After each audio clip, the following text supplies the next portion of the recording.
What's up les gens, c'est Pintos et aujourd'hui on se retrouve pour un nouvel épisode de Culture Manga. Et oui, je sais, ça faisait longtemps qu'on n'en avait pas vu sur la chaîne depuis début décembre. Et ouais, ça fait longtemps. Et pourquoi je n'avais pas sorti de nouvel épisode? Eh ben pour la simple et bonne raison que je n'arrivais pas à me décider de l'œuvre que j'allais vous présenter. Et donc aujourd'hui j'ai décidé de vous présenter Food War. Donc Food War est un manga culinaire écrit par Yuto Tsukada et dessiné par Shuen Saeki avec la participation de Yuri Morisaki pour les plats. Je n'ai pas trouvé d'informations sur Yuri Morisaki, mais je suppose que ça doit être un chef japonais. Il a été prépublié en novembre 2012 dans le Weekly Challenge Jump. 20 tomes sont sortis depuis septembre 2016. La version française est publiée par Tokan depuis septembre 2014. Il y a une série d'animation qui est sortie par les studios JC Staff qui a été diffusée entre avril et septembre 2015 au Japon et est diffusée depuis pas longtemps en France. Kazé a sorti un DVD Blu-ray en 2016 et c'est les studios Anime Digital Network qui gèrent l'animation dans les pays francophones. C'est un manga qui quand même a eu un tirage de plus de 7,7 millions d'exemplaires. C'est énorme. Et ça peut se comprendre. C'est un excellent manga. Vous allez comprendre par la suite que j'adore ce manga. Donc de quoi parle le manga? Donc le manga nous parle de Shoma Yukihira qui rêve de devenir le chef cuisinier dans le restaurant familial et ainsi surpasser les talents culinaires de son père. Alors que Soma vient juste d'être diplômé au collège, son père Yorichi Yukihira ferme le restaurant pour partir cuisiner aux États-Unis. Il va donc décider de réveiller l'esprit de compétition de son fils en l'inscrivant dans une école de cuisine prestigieuse où seulement 10% des élèves sortent diplômés de cette école. Et on va essayer de voir si Soma va réussir le défi de s'en sortir au sein de cette école qui est vraiment très dur et très dur. C'est tout ce que j'ai à dire. Donc qu'est-ce que moi j'ai pensé du manga? Eh ben j'ai bien aimé ce manga, il est vraiment génial, il est marrant, il est fun, il y a des phases de sérieux, des phases de fun, d'amusement total, même des phases totalement what the fuck. Et ça se comprend parce que celui qui a écrit ce manga est un ancien auteur de hentai.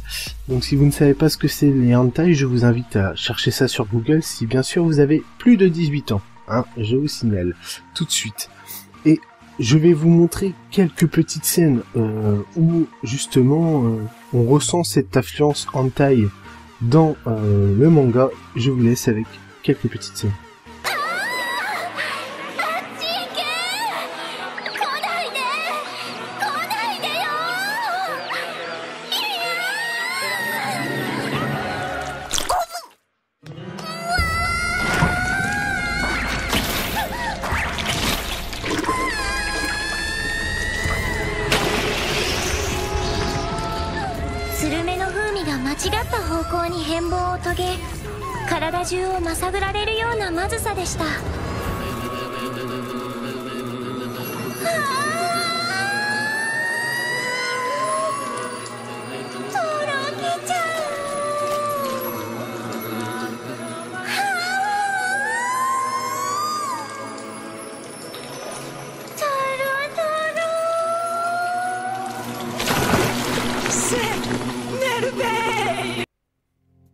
Voilà, vous pouvez voir que c'est totalement dément, il se laisse vraiment aller et moi ça m'amuse, c'est vraiment ce que je cherche dans un manga.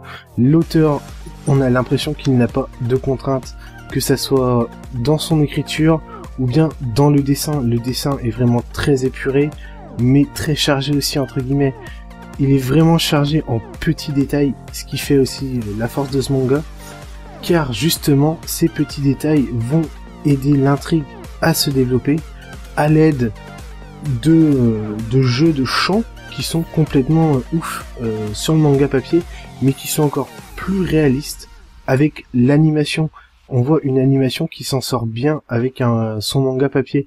Elle ne fait ni de l'ombre, ni elle est vraiment affreuse par rapport au manga papier. Elle est juste égale.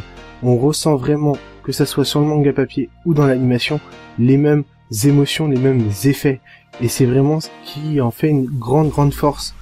Ensuite, il y a les scènes de cuisine sont vraiment géniales. On les voit se dépasser, se mettre à fond. On a des petites astuces cuisine en fait qui sont données dans le manga. et qui sont vraiment très intéressantes pour les passionnés de cuisine. Et ben c'est un manga que je vous conseille car vous avez des petites astuces cuisine qui sont pas piquées des hannetons, on peut le dire, et des trucs que je ne connaissais vraiment pas du tout en cuisine. Bon, je me connais pas non plus en cuisine, il faut peut-être pas déconner. Je vais revenir surtout sur l'animation, parce que le manga papier, il y a pas grand chose à dire dessus, il est vraiment très beau, bien dessiné, l'histoire est bien écrite. Moi ce que je vais revenir c'est vraiment sur l'animation, qui est une des plus belles animations de manga que j'ai vues. Elle est vraiment très très belle, le dessin est sublime, on sublime le dessin du dessinateur justement, on le respecte à 100%, ce qui est souvent rare et compliqué à faire. Il y a une nette progression au niveau du dessin, les détails, comme je le disais, sont très impressionnants car multiples et variés, mais surtout ce qui m'a impressionné au sein de ce manga, c'est de réussir à faire passer les émotions par des scènes en fait totalement dénuées de sens. On voit parfois quand ils dégustent juste un plat, ils sont au summum de l'orgasme. J'ai jamais eu ça en mangeant quelque chose. Si un jour ça m'arrive, eh ben putain, mon dieu, ça serait énorme.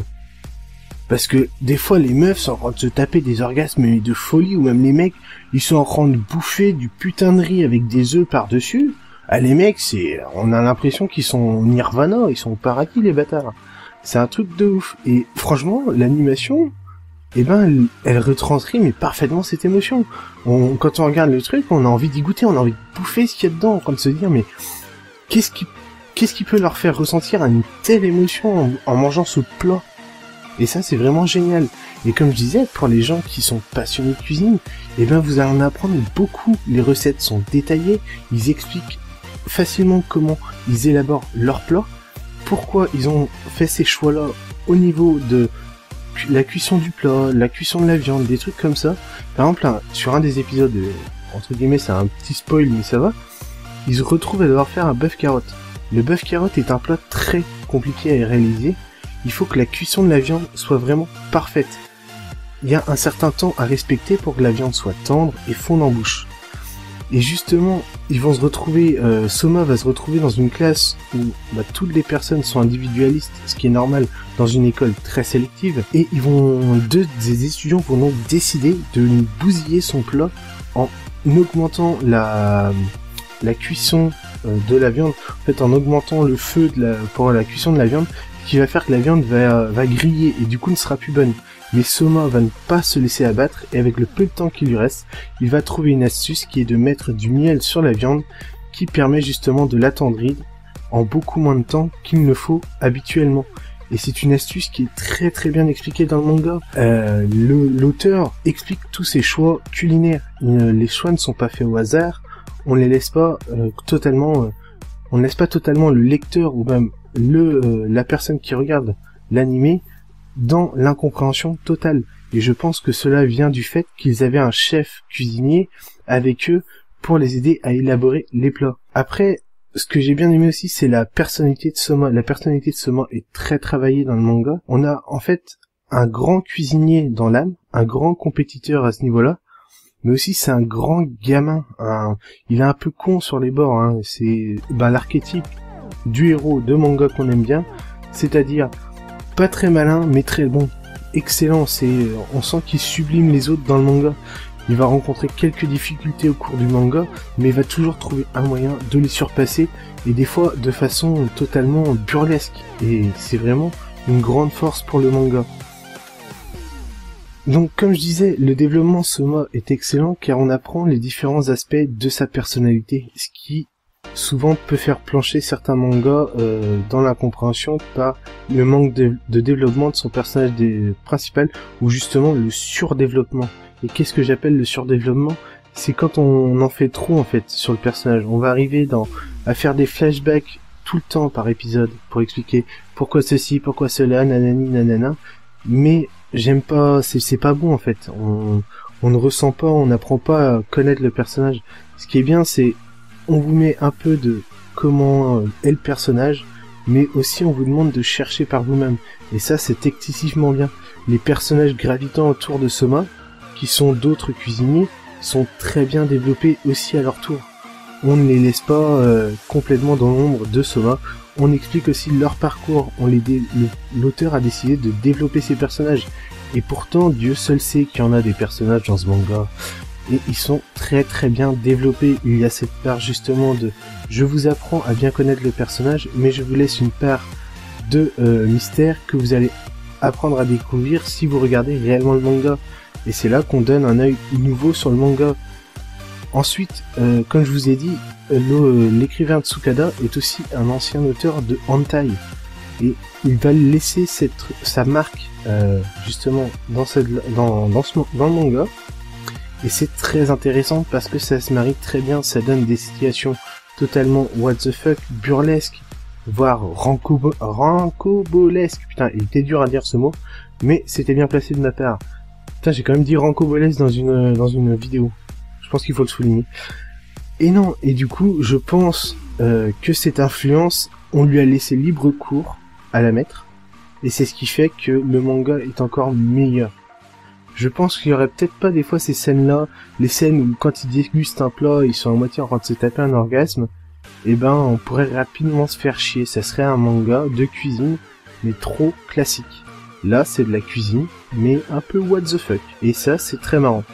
Donc, c'est un manga de type shonen, comme je vous ai dit, mais je le verrais plutôt humoristique aussi. Il y a beaucoup d'humour dedans, mais les phases de sérieux de cuisine, on ressent une intensité dans les combats de cuisine, parce qu'il y a des duels. Hein, c'est pas n'importe quoi, c'est des duels. Hein. C'est mieux que les duels de monstres dans Yu-Gi-Oh! Au moins là on comprend ce qui se passe. Mais trêve de plaisanterie, je disais donc, l'intensité dans les combats de cuisine sont énormes. Les Japonais ont ce pouvoir de rendre n'importe quelle scène de la vie quotidienne mais tout bonnement épique, quoi. Ils sont en train de cuire du riz, mais t'as l'impression que les mecs ils sont en train de te courir un marathon, quoi, de 300 bornes, quoi, les bâtards. Non, ils sont juste en train de te cuire un putain de riz blanc qui vont te mettre avec sublimé par des œufs, et puis voilà, ça fait un plat de ouf. Pour eux, c'est un plat de ouf, hein. Pour nous, c'est quoi? C'est, ouais, bah, mec, tu m'as fait du riz avec des œufs, bah, je suis content, je sais faire la même chose, hein. Je sais cuire du riz, je sais cuire des œufs, t'inquiète pas, hein. Vraiment, tout est sublimé dans ce manga. C'est épique. C'est tout bonnement épique. Et ben, je n'ai rien d'autre à ajouter sur ce manga. J'espère que la critique de ce manga vous aura donné envie d'aller le voir. Si vous avez envie d'aller le voir, je vous le conseille fortement. Vous avez la possibilité de retrouver les épisodes sur YouTube en stream, au moins pour la saison 1. Une bonne partie de la saison 1. Après, il y aura la seconde partie est en voice TFR, mais je vous conseille vraiment d'aller le regarder. C'est un excellent manga. Je vous conseille d'aller le regarder. Et ben, je vous dis à la prochaine pour une nouvelle vidéo. Sayonara. I seek you.